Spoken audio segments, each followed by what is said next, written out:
Ce soir-là, alors que l'obscurité tombait sur le village, Ikena et ses amis prirent leur position autour de la maison de Noma. Noma se sentait nerveuse mais pleine d'espoir en allant se coucher.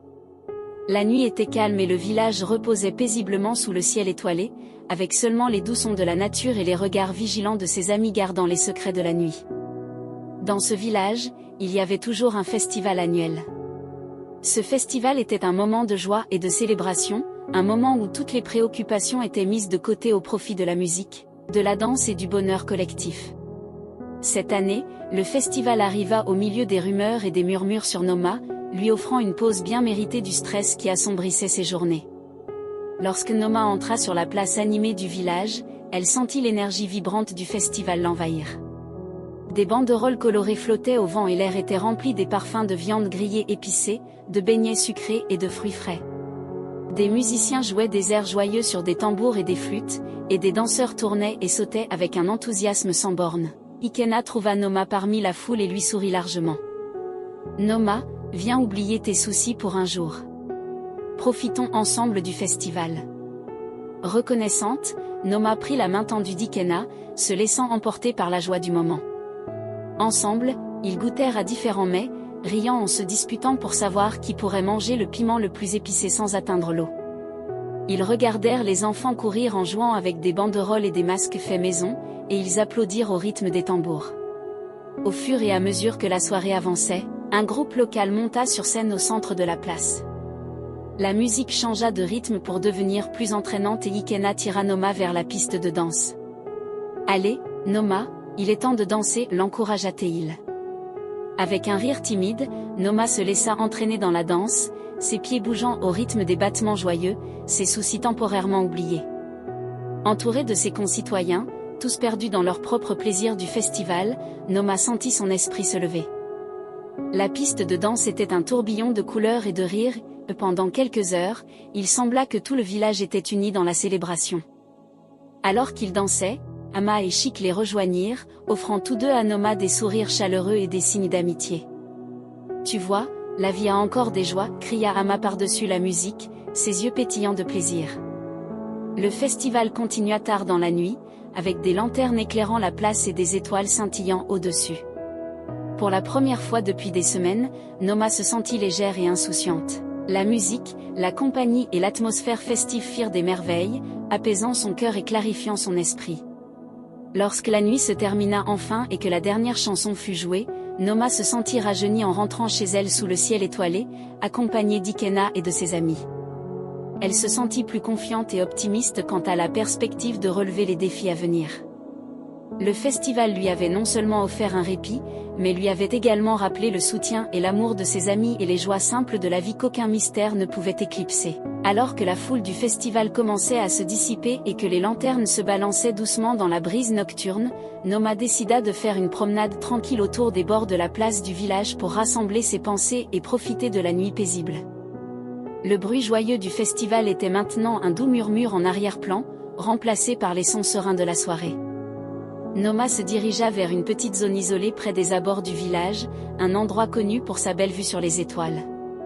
La lumière de la lune jetait une lueur argentée, peignant tout d'une lumière douce et éthérée. Alors qu'elle approchait de son endroit préféré, elle remarqua une silhouette debout là, regardant le ciel. La silhouette se tourna à mesure qu'elle approchait et Noma s'arrêta net, son cœur battant.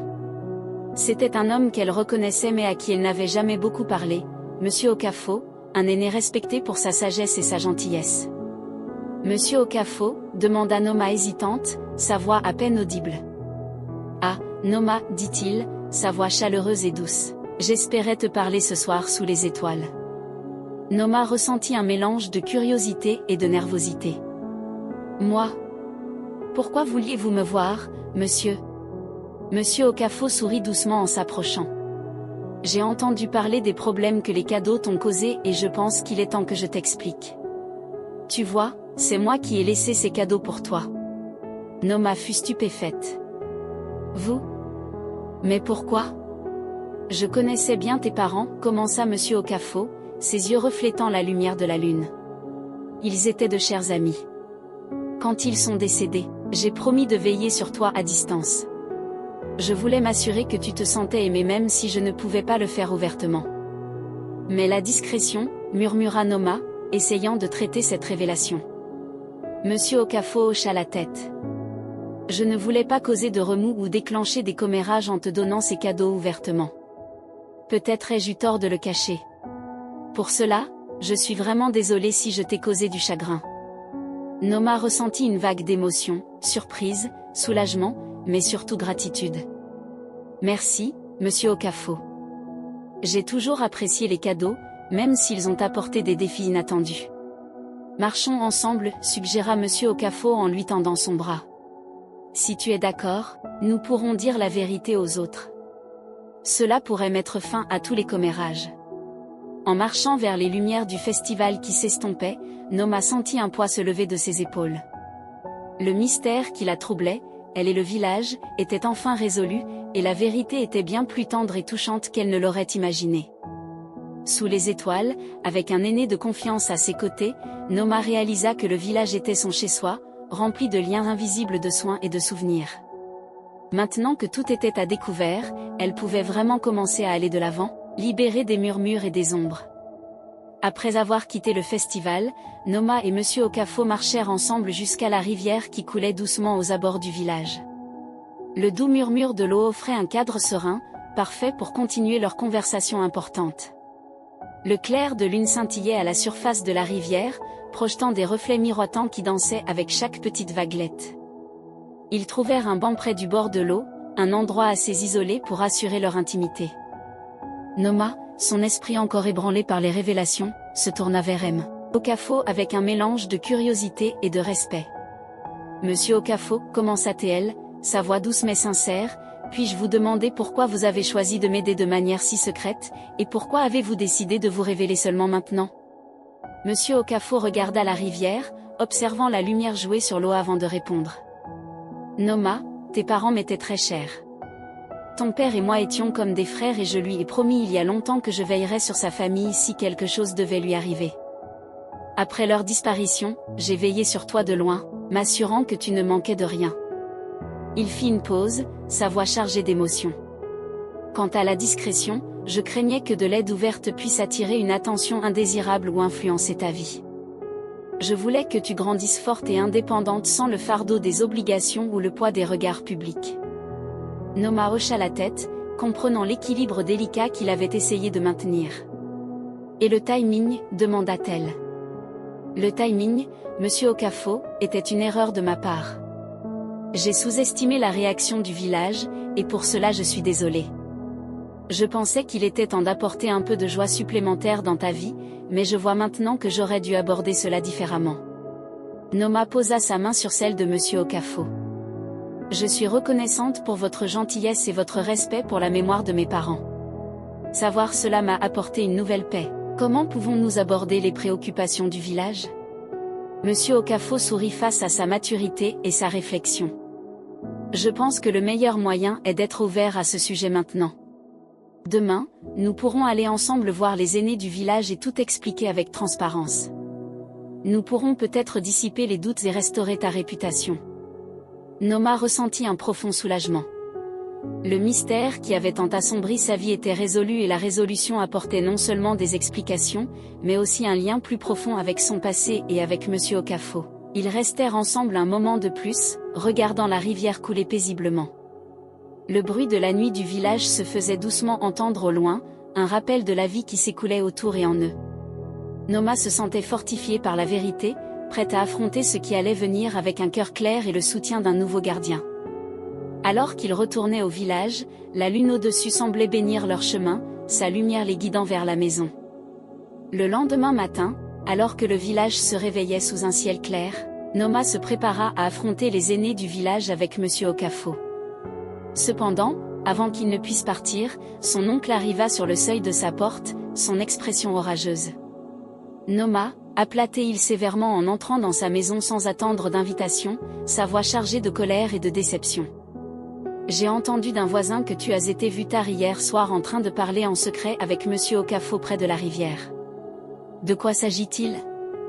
Pourquoi rencontres-tu des hommes en secret la nuit? N'as-tu aucun respect pour les promesses que tu as faites de découvrir la vérité et de la partager? Noma, prise au dépourvu par son ton féroce, tenta de calmer la tension montante. Oncle, s'il te plaît, laisse-moi expliquer. Ce n'est pas ce que tu crois. Monsieur Okafor est celui qui a laissé les cadeaux. Nous nous sommes rencontrés hier soir pour discuter de la manière de dire la vérité à tout le monde. Il voulait me protéger, pour honorer sa promesse à mes parents. Le visage de son oncle se tordit de confusion, de choc et d'un sentiment de trahison persistant. Tu savais qui c'était et tu ne me l'as pas dit? Je suis ta famille, Noma. Tu aurais dû me faire confiance pour t'aider dans cette affaire au lieu de choisir de la traiter en secret, me faisant passer pour un imbécile qui ne peut pas protéger sa propre nièce, dit-il, la voix épaisse de chagrin. Noma tendit la main pour combler le fossé qui s'était soudainement formé entre eux. Je ne l'ai découvert qu'hier, oncle.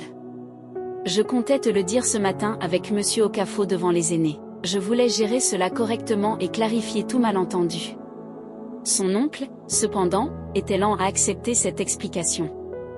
Je dois réfléchir à tout cela, dit-il froidement, ses yeux ne rencontrant pas les siens. Je dois considérer si je peux encore te faire confiance, Noma. Cela a causé plus de tort que tu ne le réalises. Avec ces mots lourds, il tourna les talons et partit, laissant Noma se sentir ébranlée et profondément bouleversée. Seule maintenant, Noma réfléchit à la réaction de son oncle. Elle comprenait ses sentiments de trahison, mais elle savait aussi qu'elle avait agi avec les meilleures intentions. La situation était délicate et elle avait espéré tout résoudre en douceur en révélant la vérité avec Monsieur Okafor à ses côtés. Déterminée à réparer la rupture causée par cette révélation, Noma savait qu'elle devait agir rapidement et en toute transparence. Elle décida de continuer avec le plan de parler aux aînés, espérant que leur soutien pourrait aider à restaurer la confiance de son oncle en elle. En quittant sa maison pour trouver Monsieur Okafor et affronter les aînés ensemble, Noma ressentit le poids des mots de son oncle. Elle réalisa que reconstruire la confiance prendrait du temps, mais elle était prête à commencer ce voyage, peu importe à quel point cela pourrait être difficile. Noma trouva Monsieur Okafor et ils allèrent ensemble voir les aînés du village, où Monsieur Okafor raconta tout au sujet des cadeaux secrets. Les aînés écoutèrent avec amusement. Après sa rencontre avec les aînés du village, qui se passa mieux qu'elle ne l'espérait, Noma savait qu'elle avait encore une conversation difficile à avoir, se réconcilier avec son oncle. Avec le cœur lourd, elle se rendit chez lui, où l'air semblait épais de tension. Son oncle l'attendait dans la pièce principale, son expression grave et les bras croisés. La maison était silencieuse, l'animation quotidienne habituellement présente était conspicuement absente. En entrant, le regard sévère de son oncle la fit hésiter au seuil de la porte. « Noma, commença-t-il sans préambule, ta rencontre avec les aînés a peut-être clarifié les choses avec le village, mais elle n'a pas réparé la confiance que tu as brisée avec moi. » Noma prit une profonde inspiration pour se calmer. « Oncle, je suis vraiment désolée. Je n'ai jamais voulu compromettre ton autorité ou te faire sentir exclu. Monsieur Okafor et moi voulions gérer la situation avec délicatesse pour éviter plus de rumeurs. » La voix de son oncle se durcit. « La délicatesse n'est pas une excuse pour le secret, Noma. Tu as agi comme si tu étais seule dans cette affaire, comme si tu n'avais pas de famille vers qui te tourner. Je dois donc savoir que je peux te faire confiance à nouveau, et cela nécessite plus que des excuses. » Noma hocha la tête, comprenant la portée de ses mots. « Que veux-tu de moi, oncle ? Je veux que tu fasses un choix, dit-il, ses yeux plongeant dans les siens avec une intensité qui fit trembler son cœur. Soit tu vis ici sous ma surveillance où je peux être sûr de tes actions et de ta compagnie, soit tu dois trouver un nouvel endroit où vivre, un endroit où tes actions ne reflètent pas sur moi ou notre nom de famille. » L'ultimatum résonna lourdement dans la pièce. Noma eut l'impression que les murs se refermaient sur elle. Elle chérissait son indépendance mais respectait aussi son oncle et comprenait sa crainte du déshonneur. « Oncle, s'il te plaît, ne me fais pas choisir entre ma maison et mon indépendance, plaida-t-elle, sa voix tremblante. Je promets d'être plus ouverte avec toi. Ne pouvons-nous pas trouver un moyen d'aller de l'avant sans de telles conditions ? » Son oncle secoua la tête, sa décision ferme. « Non, Noma, il est temps de faire des choix difficiles. Si tu souhaites rester dans ce foyer, tu dois accepter mes conditions. Sinon, tu dois te préparer à faire ta propre voie. Des larmes montèrent aux yeux de Noma alors que la réalité de ses paroles s'enfonçait en elle. Elle savait que son oncle agissait par protection, mais sa méthode semblait étouffante et punitive. Avec un cœur lourd, elle réalisa que maintenir son indépendance pourrait signifier quitter le seul foyer qu'elle ait jamais connu. « J'ai besoin de temps pour réfléchir, dit-elle doucement, sa voix stable malgré le tumulte intérieur. « Prends ton temps, répondit son oncle, son ton s'adoucissant légèrement, mais comprends, Noma, ma décision est finale. » En quittant la maison de son oncle, Noma ressentit le poids de l'âge adulte et ses nombreux défis pesaient sur elle. La route à venir semblait intimidante, mais elle savait qu'elle devait faire un choix, non seulement pour son confort mais pour sa dignité et son avenir. En traversant le centre du village, les murmures de la communauté étaient palpables.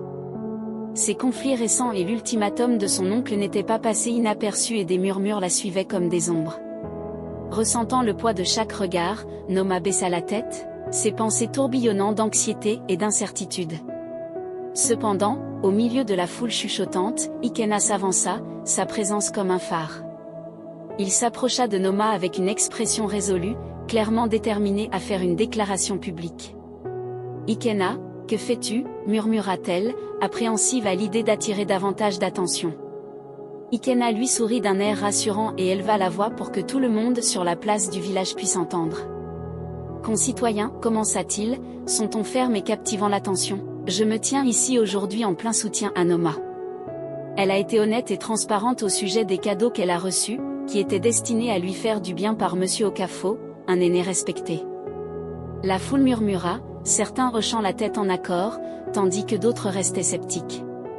Ikena continua, « Il est facile de répandre des rumeurs et de douter de quelqu'un, mais il faut du courage pour se lever et dire la vérité. Noma a fait exactement cela. Elle mérite notre respect, pas notre suspicion. » Quelques villageois applaudirent, mais d'autres échangèrent des regards sceptiques, chuchotant entre eux. Le village était clairement divisé, certains appréciant la franchise de Noma et le soutien audacieux d'Ikena, tandis que d'autres gardaient leurs réserves. Ikena se tourna vers Noma, abaissant la voix pour que seule elle puisse entendre. « Quoi qu'il arrive, Noma, tu as des amis ici qui croient en toi et te soutiendront. » Noma ressentit un mélange de gratitude et de peur. « Merci, Ikena, mais cela ne va-t-il pas causer des problèmes pour toi ? Les gens pourraient maintenant tourner leurs soupçons vers toi. » Ikena haussa les épaules, balayant ses inquiétudes d'un geste confiant. « Qu'ils regardent, ils ne trouveront rien d'autre que mon soutien indéfectible pour une amie. Il est temps que nous travaillions sur la confiance plutôt que sur le doute. » Ces paroles remontèrent le moral de Noma, lui donnant la force de faire face à la foule divisée. Elle s'adressa aux villageois, sa voix plus claire et plus confiante qu'auparavant. « Merci, Ikena, et merci à tous ceux qui me soutiennent.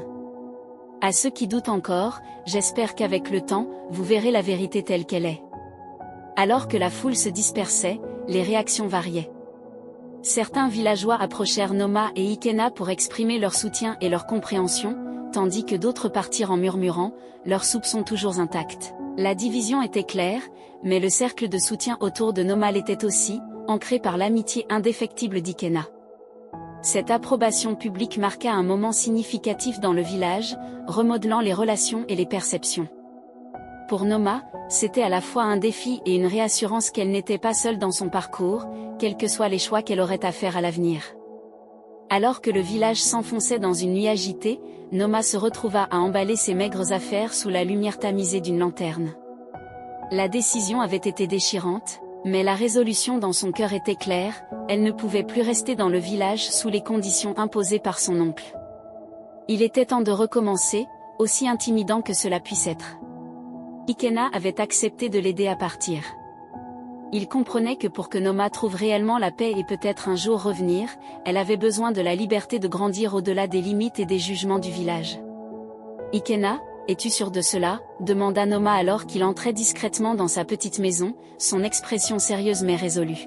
« Oui, Noma, c'est la bonne chose à faire, » répondit-il en l'aidant à sécuriser son paquet. « Tu as besoin d'un nouveau départ, loin de toute cette pression et de ces regards. Nous irons chez mon cousin, dans un village assez éloigné pour te donner de l'espace, mais assez proche si tu décides un jour de revenir. » Le plan était risqué. Partir sous le couvert de la nuit signifiait éviter les questions indésirables ou les tentatives de l'arrêter, mais cela signifiait aussi quitter la seule vie qu'elle connaissait. Ikena ouvrait la voie, portant une lanterne pour éclairer leur chemin à travers les routes moins fréquentées du village. Chaque bruissement des arbres, chaque craquement de brindilles sous leurs pieds augmentait l'anxiété de Noma, craignant d'être découverte. Ils atteignirent les abords du village où Ikena avait arrangé un petit chariot avec un vieux cheval fiable. Le chariot était modeste, couvert d'un simple tissu pour les protéger de la rosée matinale.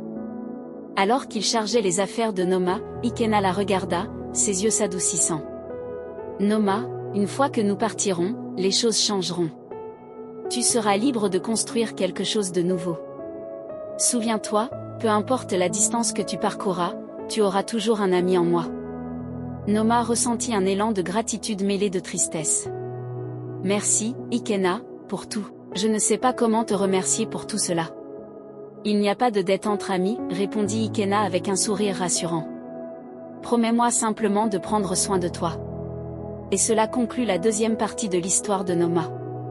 Pensez-vous que Noma reviendra pour épouser Ikena ou le trahira-t-elle en se mariant avec son cousin ou même le prince du village où elle se dirige? Partagez vos réflexions dans les commentaires ci-dessous et n'oubliez pas de vous abonner pour ne pas manquer la suite de l'histoire de Noma dans la partie 3. Restez à l'écoute.